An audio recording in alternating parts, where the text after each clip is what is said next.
Jagtial rural మండలము పొరంల గ్రామంలో మాజీ సర్పంచ్ పొగళ్ల సంధ్యారాణి శ్రీనివాస్ రెడ్డి ప్రభుత్వ పాఠశాలలో 510 పైన మార్కులు తెచ్చుకున్న వారికి ప్రోత్సాహంగా 5,000 రూపాయల బహుకరణ అందించగా మాజీ మంత్రి జీవన్ రెడ్డి పాల్గొని జీవన్ రెడ్డి చేతుల మీదుగా అందజేశారు. విద్యార్థుల తల్లిదండ్రులు మాజీ సర్పంచ్ సంధ్యారాణి శ్రీనివాస్ రెడ్డి ఈ పారితోషికంతో పాటు గ్రామంలో చాలా పనులు చేశారు. గ్రామంతో పాటు పాఠశాల విద్యార్థులకు పరీక్ష సమయాల్లో ఆటో ఖర్చులు కూడా పెట్టారని జీవన్ రెడ్డి గుర్తు చేశారు. తల్లిదండ్రులు ఉపాధ్యాయులు మాజీ సర్పంచ్ శ్రీనివాస్ రెడ్డిని అభినందించి సన్మానించారు. మాజీ సర్పంచ్ పొగళ్ల సంధ్యారాణి శ్రీనివాస్ రెడ్డి మాట్లాడుతూ జీవన్ రెడ్డి సహకారంతో 80 లక్షల పనులు చేశారని తెలిపారు. అందులో స్కూల్లో చాలా నిధులు సమకూర్చుకొని పాఠశాలని ఈ విధంగా తీర్చిదిద్దుకున్నామని అన్నారు. గతంలో ఈ పాఠశాలలో హై స్కూల్ లేదని పెద్దలు మాజీ మంత్రి Jeevan Reddy high school promote చేయించారని ఆయన తెలిపారు. తన కూతురు జన్మదిన రోజును పురస్కరించుకొని ఈ కార్యక్రమం నిర్వహించడం జరిగిందని తనకెంతో ఆనందంగా ఉందని అన్నారు. జీవన్ రెడ్డి మాట్లాడుతూ పొరంల గ్రామంతో తనకు అనుబంధం ఎక్కువని అందరితో తనకు సత్సంబంధాలు ఉన్నాయన్నారు. ప్రభుత్వ పాఠశాల విద్యార్థినులు 20 మందికి పైగా 510 పైన మార్కులు సాధించడం అభినందనమని ఆయన అన్నారు.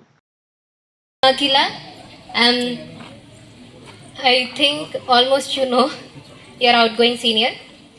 I got 551 marks in 10th, and we have to say a big thanks to Sarpanch sir and ma'am. They helped us a lot. వారు చేయబట్టే మేము ఇంత మంచి పొజిషన్లో ఉన్నాం అండ్ మేము ఇంత మంచి మార్క్స్ కూడా గెయిన్ చేసుకోగలిగినాం.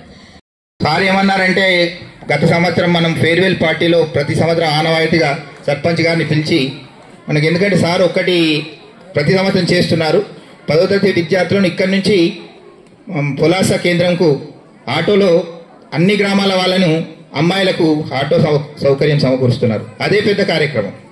దాదాపు అప్పుడు ఒక 10-15 వేల ఖర్చు సార్కు ఉంటుండే. ఆ సమావేశంలోనే ప్రతి సంవత్సరం కూడా నేను టాపర్స్కు నేను క్యాష్ రివార్డ్ ఇస్తున్నా సార్. ఈ సంవత్సరము 510 పైన ఎంతమందికి వస్తే అంతమందికి నేను మీకు 5,000 పదార్లు ఇస్తానని ప్రకటించారు. ఆ రోజు ప్రకటించిన మాదిరిగానే సార్ బాగా మందికి వచ్చింది. మరి మీకు ఇబ్బంది అవుతుంది సార్, మరి ఒకసారి గమనించుండి అని నేనంటే సార్ ఏమన్నారంటే, నేను మాట ఇచ్చిన మాట తప్పను సార్, నాకున్నా లేకున్నా నేను మాట తప్పే రకం కాదు అని ఒక మంచి సహృదయంతో ఇలాంటి పెద్ద నిర్ణయం తీసుకొని ఈ సంవత్సరం విద్యార్థులు 10వ తరగతి విద్యార్థులు దీన్ని స్ఫూర్తిగా తీసుకొని మరింత ఎక్కువ కష్టపడి వారికంటే ఎక్కువ మార్కులు సాధించేటట్టుగా కృషి చేయాలని కోరుతున్నాను నేను. ఇప్పుడైతే మన ప్రైమరీ స్కూల్లో, ఎందుకంటే ప్రైమరీ స్కూల్ బేస్మెంట్ కాబట్టి హై స్కూల్ నడవడానికి మన ప్రైమరీ స్కూల్ ఎంతో ఉపయోగపడుతుంది సార్ స్ట్రెంత్ పెంచడంలో. ఎందుకంటే ప్రతి సంవత్సరం ఇక్కడ నుంచి 10th క్లాస్ వాళ్ళు పోతా ఉంటే అక్కడ నుంచి 30-40 మంది రావడం జరుగుతుంది సార్. ఆ ప్రైమరీ స్కూల్లో ఇప్పుడు డిప్యుటేషన్ మీద ఒక మేడం ఉంది సార్. ఒక మేడం ప్రమోషన్ మీద వెళ్ళిపోయింది కాబట్టి ఒక పోస్ట్ ఖాళీ ఉంది, తొందరగా ఫిల్అప్ చేయాలని ఎమ్మెల్సీ జీవన్ రెడ్డి గారిని కోరడం జరుగుతుంది. అలాగే ఈ పాఠశాలకు కూడా ఇప్పుడు చెప్పినట్టు బాత్రూములు శాంక్షన్ అయితే ఏమన్నా ఏఈ గారు వచ్చి ల్యాండ్ ఇష్యూ ఉందని చెప్పగానే క్యాన్సిల్ చేయడం జరిగింది. అదైతే చాలా బాధాకరమైన విషయం. ఎందుకంటే అబ్బాయిలు ఇక్కడ ఉన్నటువంటి ప్లేసులలో బాత్రూములు కట్టుకోవాలి, అది క్యాన్సిల్ చేయకుండా చూసి మళ్ళీ పెట్టించి ఈ పరారు గోడ కూడా నిర్మిస్తారని ఆశిస్తున్నాను. మేము కూడా కట్టాలనే ఎంతో ఉత్సాహంగా ఉన్నాము. ఎందుకంటే ఈ స్కూల్కి ఏదో ఒకటి చేయాలి, ఫస్ట్ మనకు బడే పిల్లలు ముఖ్యం కాబట్టి స్కూల్కే చేస్తామన్నాము. మిత్రులు మాట్లాడినట్టు పోరంల బాలపల్లి ప్రాంతంతో నాకున్న సంబంధం అంటే అనుబంధం మీకు తెలియదు కాదు. అంటే సాధారణంగా ఎవరికే కానీ ప్రజా జీవితంలో రాజకీయాలతో అనుబంధం అనుకుంటారు. నాకేదైతుందో రాజకీయాలు అక్కడ పూర్వం నుండి కూడా ఈ గ్రామాలతోని ప్రత్యేకమైనటువంటి అనుబంధం కలిగి ఉన్నటువంటి వారిని నేను అని చెప్పని ఇలా సభాముఖం మనం చేస్తామని చెప్పాను.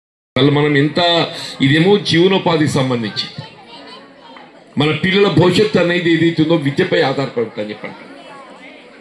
ఆ విద్యను ప్రోత్సహించాలనే భావనతోని ఇటు ఒకవైపు ప్రభుత్వ పరంగా చేసే ప్రోత్సాహక కార్యక్రమాలు ఒకవైపు ఉంటాయి, ఇంకోవైపు ఏదైతుందో మన గ్రామంలో ఉండేటువంటి ఒక పోషకుడు, ఇప్పుడు మిత్రులు శ్రీనివాస్ రెడ్డి ఏదైతుందో వాడితో ఉన్నటువంటి ఒక సంబంధం మోర్ దాన్ డికేడ్, రాజకీయాలకు అతీతంగా నేను వారి నాన్నగారి కాలం నుండి కూడా ఏదైతుందో నాకున్నటువంటి ఒక పరిచయం అనుబంధం అని చెప్పండి. సాధారణ ప్రజా జీవితం అనేది ప్రజల్లో మెప్పు పొందాలి, ఒక మంచి పని చేసి గుర్తింపు పొందాలి. ఆ విధంగా ఏదైతుందో శ్రీనివాస్ రెడ్డి ఇక్కడ గ్రామంలో గ్రామాభివృద్ధి కొరకు ఒకవైపు పాటుపడుతూ ఇంకోవైపు విద్యను ప్రోత్సహించాలనే ఒక భావనతోని మెరిటోరియస్ స్టూడెంట్స్ ఎవరికైతే 500 పై మార్కులు వస్తాయో 5,000 రూపాయలు కల్పింపు చేయడం అనేది మామూలు విషయం కాదు.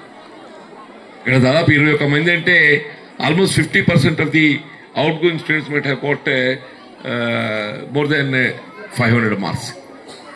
అందరినీ ప్రోత్సహింప చేయాలని అంటే ఇది ఎందుకంటే భవిష్యత్ తరాలకి ఇది ఒక విధమైనటువంటి ఒక మార్గదర్శకం. ఇది మనం పోయేటోళ్ళకి 21 మందికి ఇచ్చినా కానీ ఏదైతుందో ఇప్పుడు మళ్ళీ ఇన్కమింగ్ 10th క్లాస్ పిల్లలకి ఏదైతుందో వాళ్ళకి ఇదో ప్రోత్సాహంగా కనపడతాయని చెప్పారు. మనం బాగా చదువుకోవాలి, బాగా చదువుకుంటే ఏదైతుందో మనం వృద్ధిలోకి పోగలుగుతామని చెప్పాను.